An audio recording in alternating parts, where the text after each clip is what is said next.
Continuamos con o noso espazo de entrevistas electorais en Badal Televisión e xa, case na recta final desta campaña electoral, hoxe queremos falar cunha candidata de Galicia en Común, a Nova Mareas. Vai nas listas da provincia de Ourense ao Parlamento Galego. Pilar Barros. Que tal, Pilar? Bo día. Hola, bo día.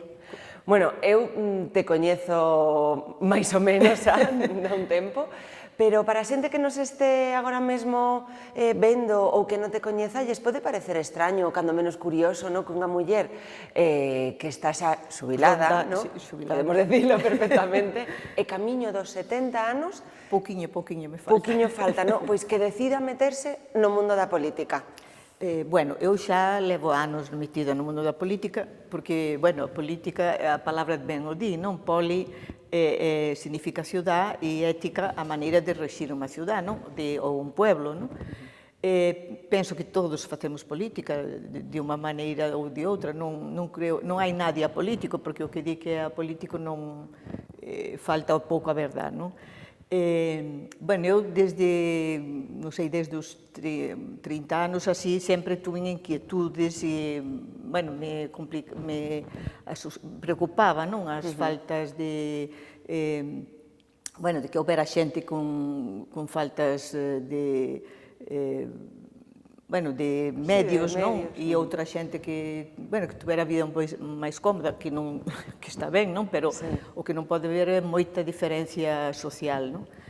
E despois, cando meus fillos eran pequenos, o típico, non? Que te metes nas AMPAs e empezas a querer cambiar as cousas dos colegios, porque o colegio non funcionaba ben ou porque, bueno, estaba, bueno, na Uceira, cando eles eran pequenos, había un comedor que comían 300 rapaces, repartíanse en 2 turnos, porque non cabían no comedor, a calefacción non funcionaba, tiñan as ventanas todas de ferro, bueno, en fin, que empecé por aí e estou aquí agora, non? E tamén por as políticas que sigue facendo a dereita, non? O sea, eu diferencio os partidos de dereita de izquierdas en que os de izquierdas son xente que se preocupa polo común e pola sociedade e polo colectivo, non?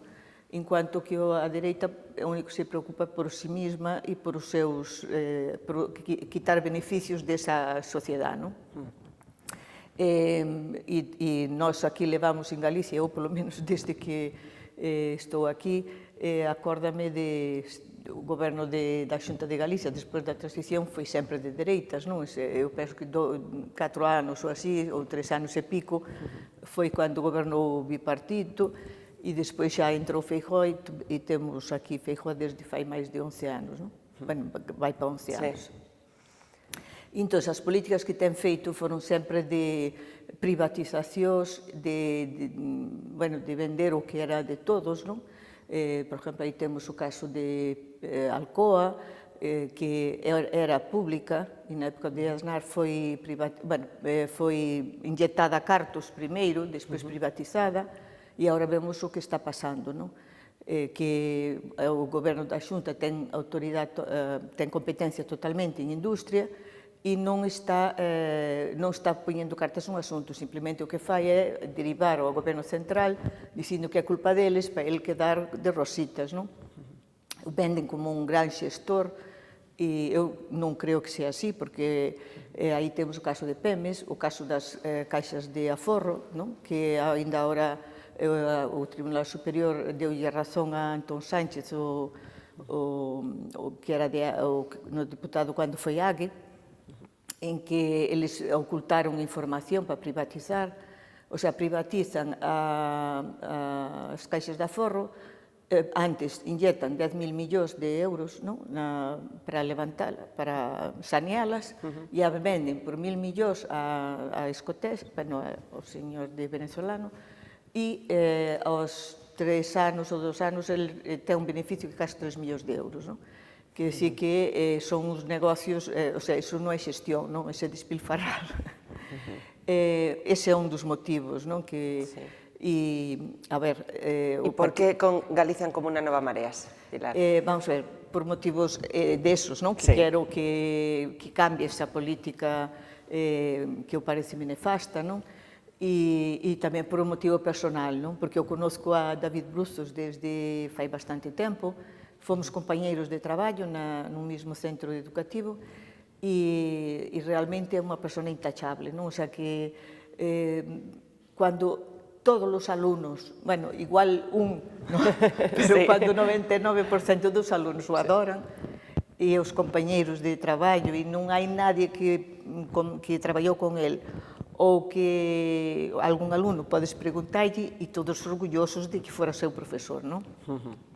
Despois máis xente na candidatura que é bastante, que eu conozco tamén, bueno, de Ribeiro en Común, o Brais Fidalgo e Paula, que é filla de Oitabén, non? Que fundou Ritimoas, e máis xente, non? Da candidatura, que igual eu non conozco tanto, pero sei que se van nesta candidatura é porque realmente teñen valía e porque son xente que cree no público e que cree nas persoas, non?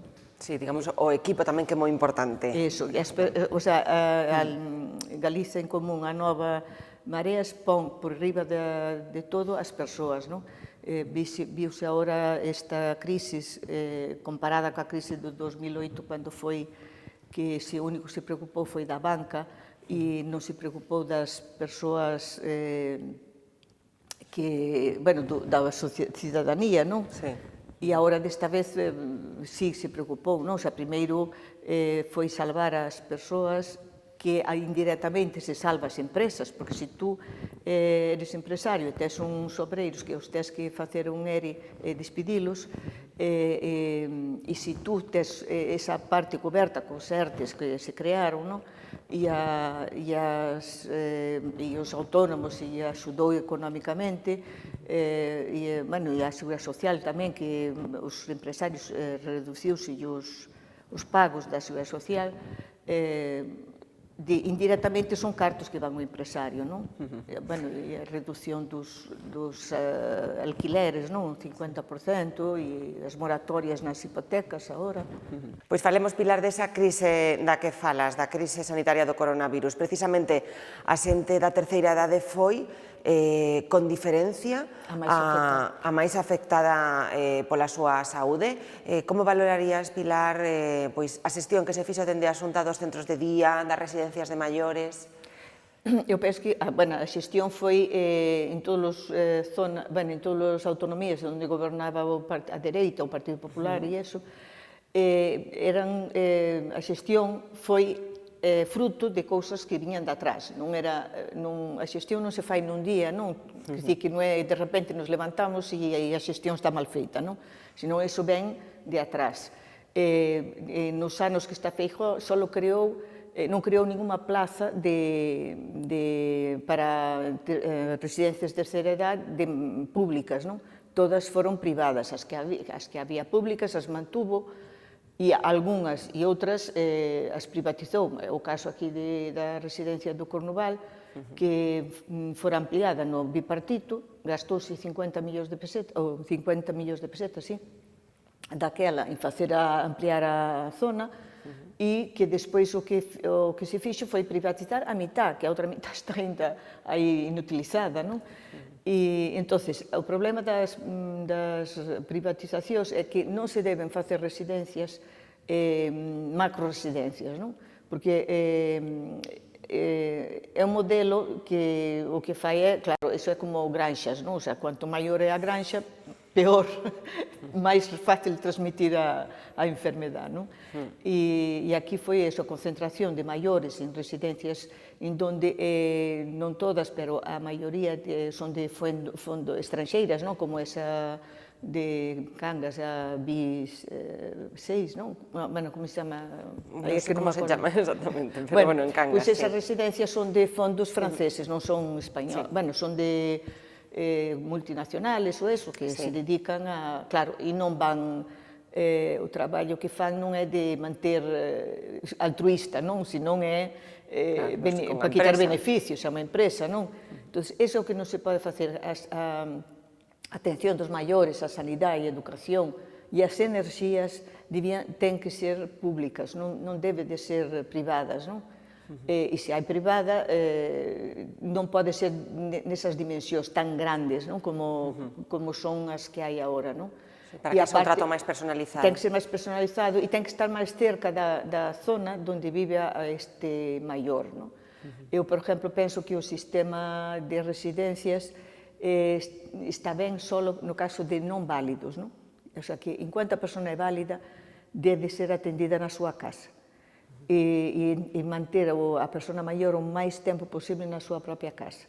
Porque, vamos a ver, eu agora fago-vos unha pregunta, tú imagínate que tú ainda tes o teu uso da razón, como diz aí, tes unha validez, és un pouco máis torpe, porque xa non tes aquela agilidade que tiña cando tiñas 15 anos ou 20 anos, pero bueno, pero que sí podes facer as labores da casa, acondicionando a casa, quitando o butano, cousas así que tú poidas, e que non teñas Alzheimer, nin unha enfermedade que te invalide para estar solo.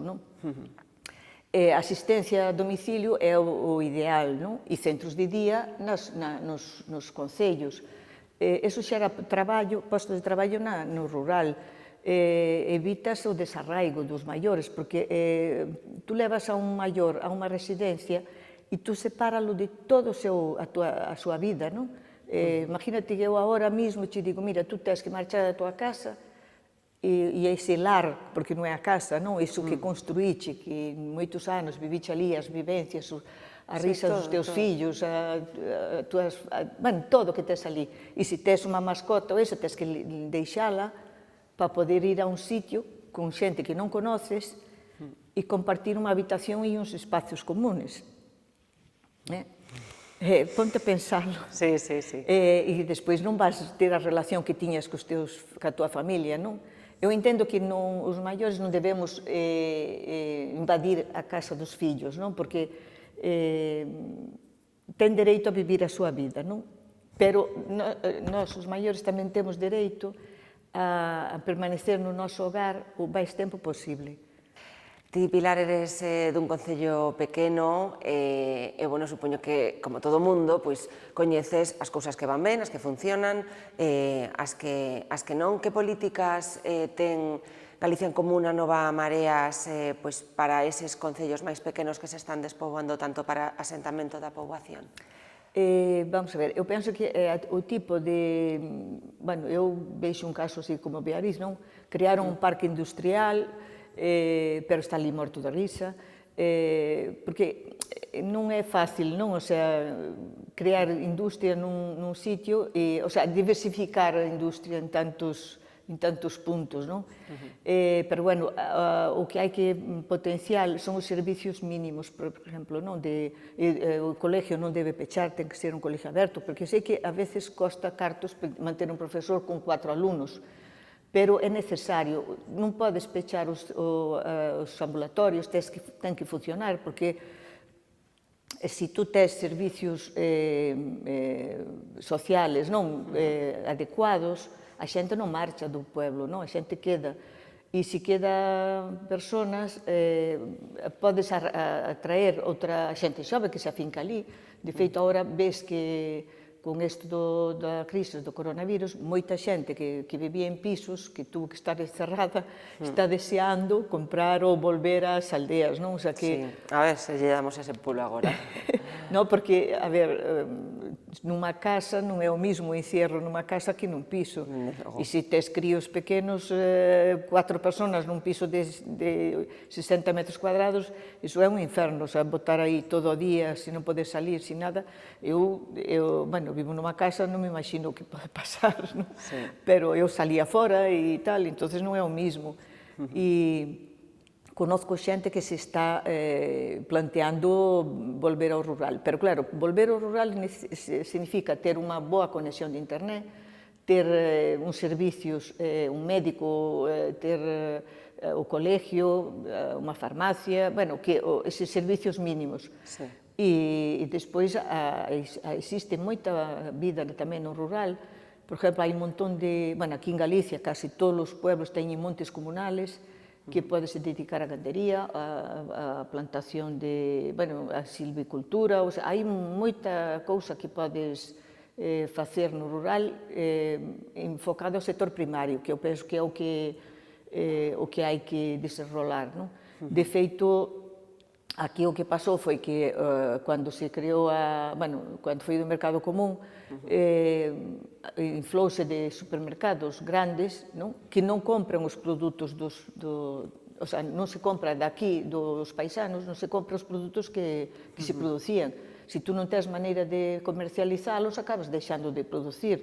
Imagínate, unha cría de cabritos, non? Se no supermercado non che dan saída ese produto, tú deixas de producir. Eu conocí unha compañeira, unha amiga que tiña unha granxa de coellos. Que pasaba? Os supermercados non lle compraban, ou pagaban un precio que ela non lle compensaba, acabou pechando. E antes os vendía, non antes porque vendíos nas tiendas pequenas e podía comercializar. Se tú non tes se hai un corte entre a produción e a comercialización, tú non podes, que faz no rural, non? O sea, como desenrolas o rural? Sí, efectivamente. Estabas dicindo, Pilar, poñer gandería, cultivos neses montes comunais. Estamos en plena temporada de alto risco de incendios, todos os anos vemos como se queiman hectáreas e hectáreas de campo galego. Que se pode facer? Que propón Galicia en Común a Nova Mareas? Aquí está totalmente abandonado. Vamos a ver, o problema é que a lei de montes, os montes comunales son propiedade dos veciños que vivan no sitio. Eu penso que cando foi que a Xunta os desclasificou, porque houve unha época que pertenecían aos concellos tutelaron, na época de Franco, ele requisou esos montes, porque antes a xente os traballaba, e entonces plantou pinos e plantou enfocado a celulosa de Pontevedra.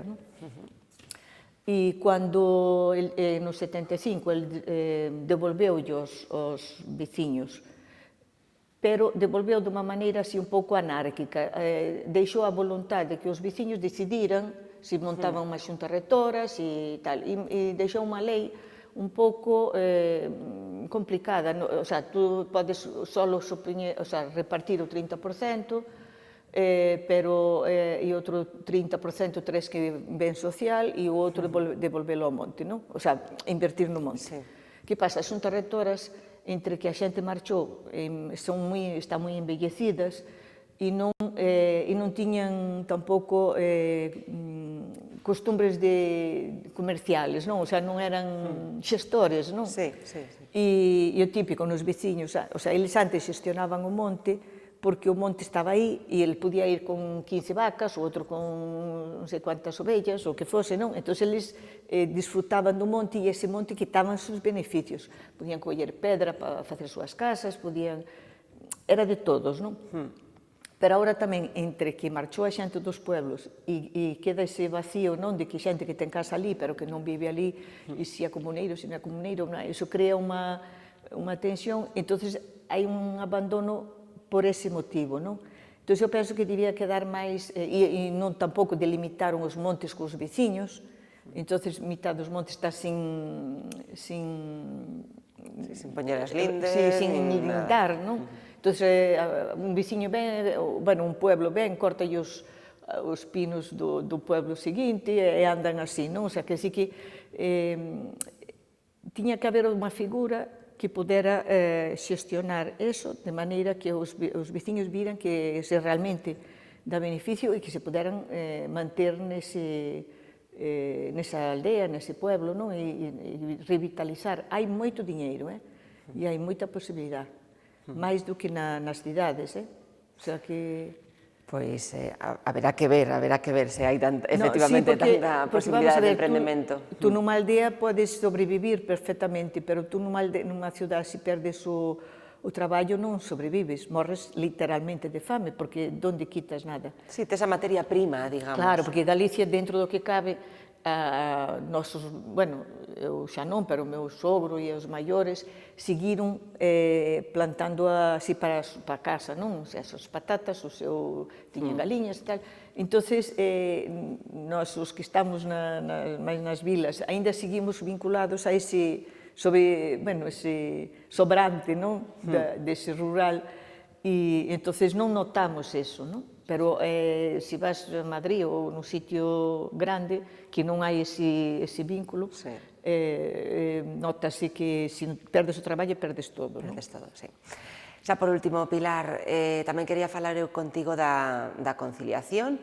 Ademais, para a xente maior é algo tamén moi importante porque moitas veces, cando non hai outras opcións, son os avós os que quedan, por exemplo, cos fillos, cos netos. E cos bisnetos tamén. E cos bisnetos, incluso, se se pode.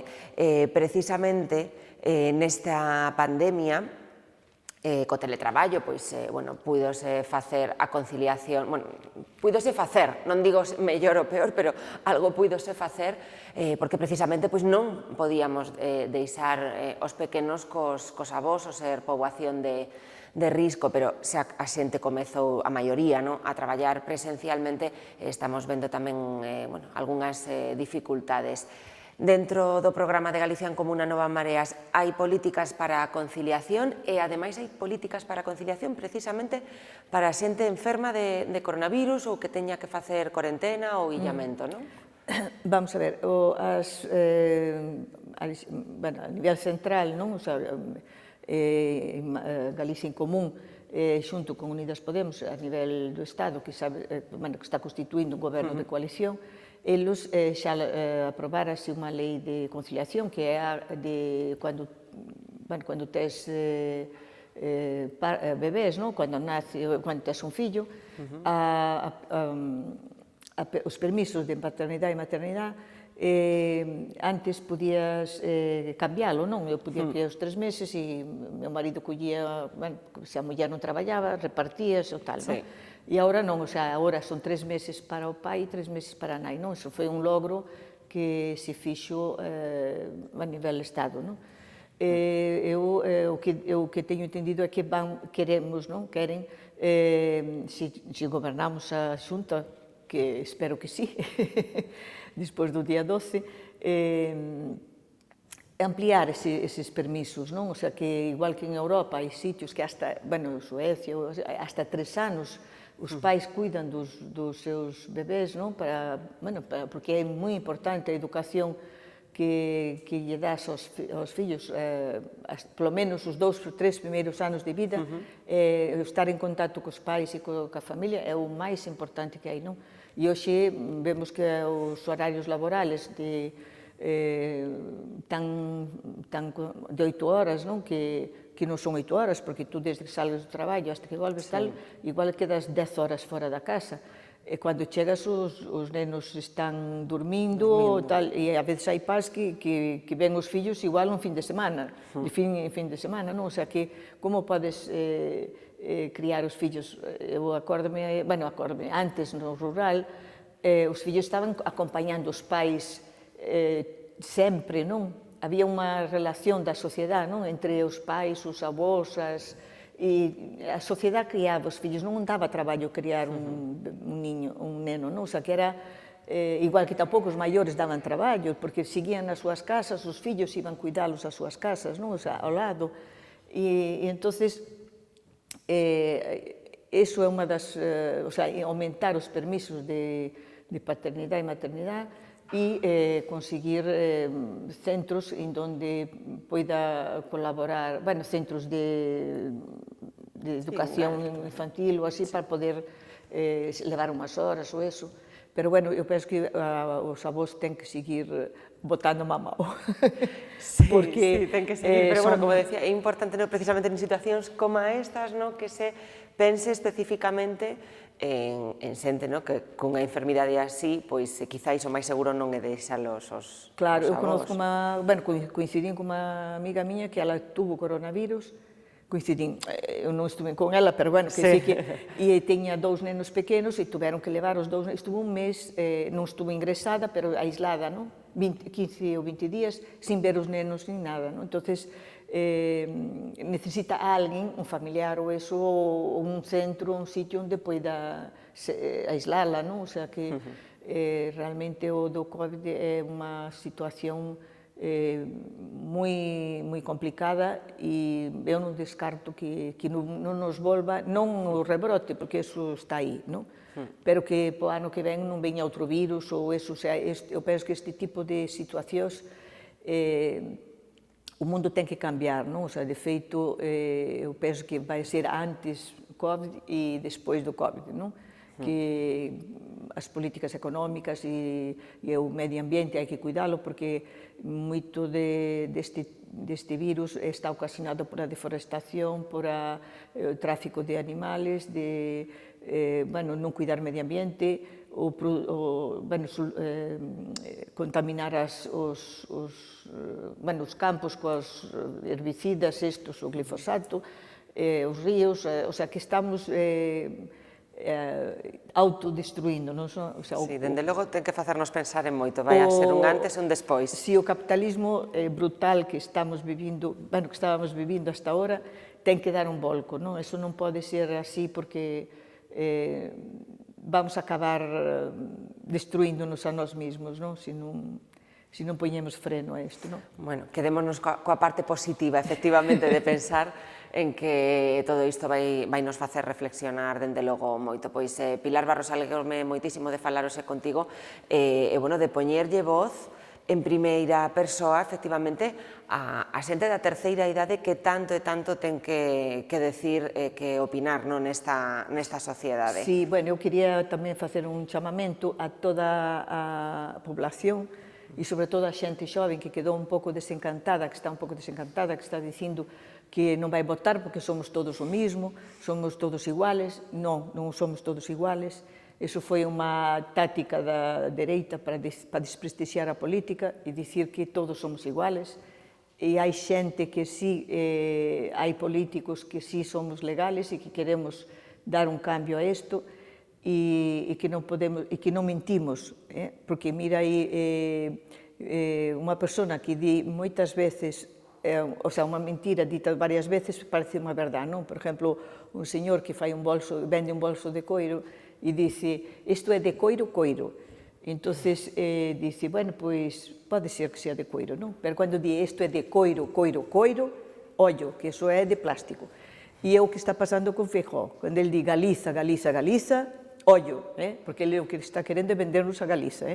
O sea que a xente vai a votar, é o momento de cambiar isto, e David Bruzos é unha persona, non hai máis para poñelo mellor, e entonces que vayan a votar. Bueno, pues con esa última reflexión rematamos esta entrevista electoral con Pilar Barros, unha das candidatas da lista da provincia de Ourense ao Parlamento Galego por Galicia en Común, a Nova Mareas. Moitísimas grazas, Pilar, e moita sorte. Gracias por invitarme e a ver que cambio damos. Grazas, ata pronto.